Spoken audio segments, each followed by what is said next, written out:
तत्सवितुर्वरेण्यं भर्गो देवस्य धीमहि धियो यो नः प्रचोदयात्। ॐ भगवती जगन्माता श्रीरामस्य जगद्गुरु पादुकायुगल वन्दे सदा प्रज्ञा स्वरूप। नारी शक्ति जागेगी, सारी समस्या भागेगी।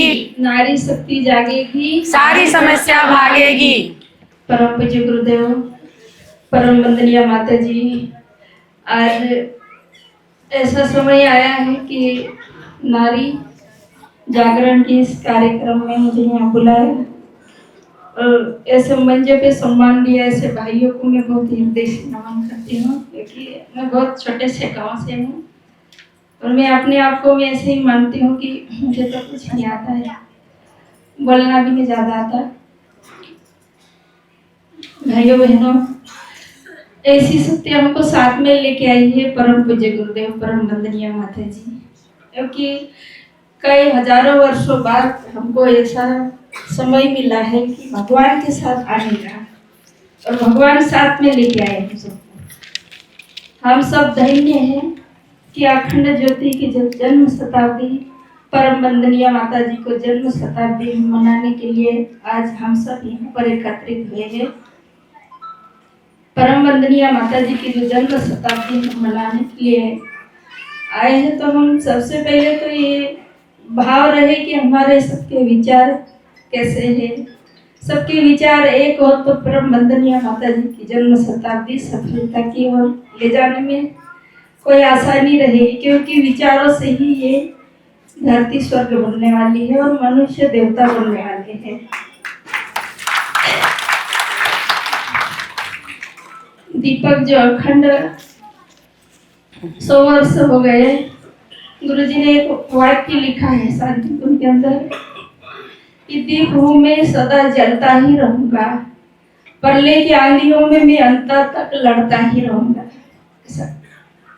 भाइयों बहनों, ये प्रलय की जो आंधियां चल रही है, इससे हमको कोई गिर नहीं जाए, इसलिए हम अपने आप को संभाल के रखें। और गुरुजी जो पुकारे हुए नारियों की स्तुति देखिए कि सब देवताओं को बोला होगा गुरुजी ने, और सबको बोला होगा कि बेटियों का भगवान ऐसा जीवन क्यों दिया है। उसमें मैं 2-3 लाइन गीत गा के सुनाती हूँ हमारी बहनों को कि ऐसा जीवन कब तक जिएंगे। हम एक मशीन बन के रह गए, हमारे अंदर जो भाव संवेदना है वो सूख चुकी है। 2 लाइन गीत गाएंगे, सभी दोहराएंगे। जी दीदी।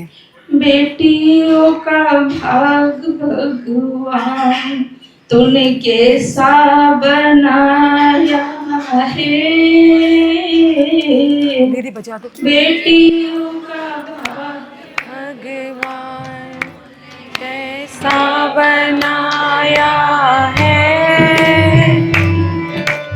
बेटियों का भाग भगवान तूने कैसा बनाया है, बेटियों का भाग भगवान तूने कैसा बनाया है।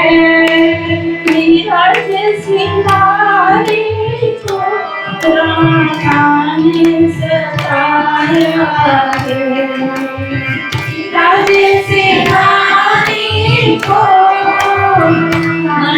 सताया है, उनके पति ने उनको इस जहर पिला,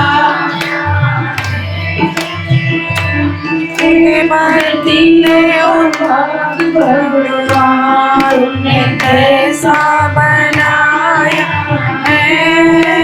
सीता जैसी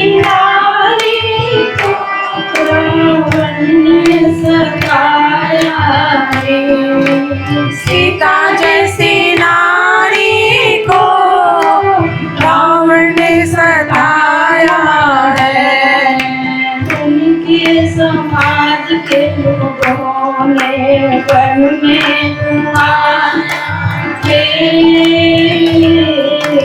बेटी तू भाग भगवान तूने कैसा बनाया है, बेटियों का भाग्य भगवान। बहुत ही बढ़िया दी। कि बेटी का भविष्य बदले, बेटी का भाग्य बदले। अब इस भाग्य को बदलने के लिए परम पूज्य गुरुदेव धरती पे स्वर्ग पे लाने के लिए और मनुष्य को देवता बनाने के लिए हमको रिमोट बनाना चाह रहे हैं कि हम इस रिमोट को दबा के घर को स्वर्ग बना सकते हैं या फिर नरक बना सकते हैं। बिल्कुल दीदी। आपके जीवन के बारे में बताइए कि आप कैसे बनी, यहाँ तक कैसे पहुँची? यहाँ तक मैं कैसे पहुँची दीदी, अब मैं तो ऐसा लगा कि मुझे कुछ शक्ति से झटका मारी, जैसे गुरु से दीक्षा ली ने झटकाया मेरे पास कि आपको कुछ बड़ा काम करना है। तो मेरे पास तो ना पैसा है ना क्या बड़ा काम करना होगा, ना तो पाँव रखने की जमीन है मेरे पास। फिर मैं पागल जैसे घूमते इनको बोलती थी कि मुझे बड़ा काम करना है, ये तो पागल हो गई बोले सब लोग। क्या लोग ये, मैं फिर बोलती थी कि ऐसा समय आने वाला है कि अपने को जब पानी बरसता है तो छाते की जरूरत पड़ती है, ऐसे गंदे विचार चारों तरफ छा जाएंगे तो अपने को छाते की जरूरत पड़ेगी। तो जल्दी जल्दी ये ट्रांसफार्मर खड़ा करो बोलती थी ना, जल्दी जल्दी ट्रांसफार्मर खड़ा करो। एक बाबा है रूप सिंह बाबा करके, उसको बोलती थी बाबा आपको खंबा बन के खड़ा रहना है मेरे साथ, यहाँ शांति कुंज हरिद्वार से बिजली आ रहे हैं, यहाँ ट्रांसफार्मर खड़ा करना है। और वो बनता गया। मैं मांगने के लिए भी ज्यादा नहीं गई लोगों से, मैं गुरुजी के ऊपर छोड़ दी। गुरुजी किससे पैसा मांगना है, क्या करना आप जानो। भाई लोग मुझे बोलते थे मेरे साथ जुड़े हो कि बहन तू पागल हो गई, उधार भी पैसे लाके तू निर्माण काम में लगा देती है बोले। तो मैं बोली भाइयों को कि देखो अगर अपना मकान बनाते हैं तो अपन 1 लाख रुपए हाथ में लेके बनाते हैं, 10 लाख रुपए हाथ में आए तो अपन काम चालू करते। ये गुरुजी का मकान बन रहा है तो उसमें गुरुजी को चिंता है कि हफ्ते में मिस्त्री को देना है कि गिट्टी खत्म हो गई, कि रेती खत्म हो गई, कि सीमेंट खत्म हो गई, तो हफ्ते भर में सब व्यवस्था हो जाती थी। बहुत बड़ी बात है दीदी। और वहाँ ऐसा विशेष आप जाके पूछना किसी को, सेठ बड़े सेठों को कि आपसे सीताबेन पैसे मांगी थी क्या करके, किसी से नहीं मांगी। तो गुरुजी किसके जेब में से निकाल के एक युग निर्माण में लगाते हैं। फिर उस केंद्र पे ये 25 भाई जनेऊ लिए, 7 साल हो गए होंगे शायद बना हुआ। रोज 5 युवा आते हैं, कोई एक दिन तो 15 युवा युवती आई कि हमको जनेऊ लेना है, और 150 किलोमीटर से। बहुत बड़ी बात है दीदी।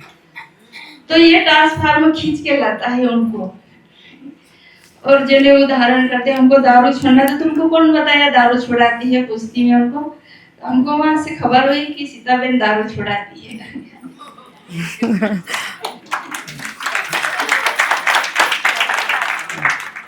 तो उस जगह पे अब ऐसा तो बहुत चमत्कार हुआ था। अभी भी मैं मुंबई अश्वमेध में ऐसे हाथ में है नहीं, और गुरुजी चलो अश्वमेध करने, गाड़ी लेके चलो। 3 महीने तो कोई पागल नहीं है कि 3 महीना समय दे, हम दोनों पागल थे, हम चले गए। हमको ऐसा लगा कि अपने जो किस्त विस्त आए वो कौन भरेगा, तो गुरुजी किस्त विस्त सब भरते रहेंगे, आप चलो। और गुरुजी मुझे ऐसा प्रेरणा दे रहे थे कि बैंक से फोन आ जाएगा कि पैसे खाते में जमा हो गए हैं। और मुंबई से वापस आई तो ऐसा ही हुआ। वहां से आके मैं बोली कि आपके पैसे चुकाना है, इकट्ठे में भरना चाहती हूँ। बोली तो बोले कि आपके पैसे तो आ गए हैं खाते में। बहुत बड़ी बात है, देखिए जरा देखिए आप गुरुजी पूरा अंकों गुरुदेव में इनको ऐसा चला ही रहे हैं। कहा है कि बेटा मेरा काम करो, मैं तुम्हारा काम करूंगा। बेटा मेरे से थोड़ा सा एक बूंद भी प्यार करके देखो, मैं तुम्हारे लिए मैं 1 हफ्ता तक बारिश बन के बरसूंगी। ऐसे हमारे गुरु है।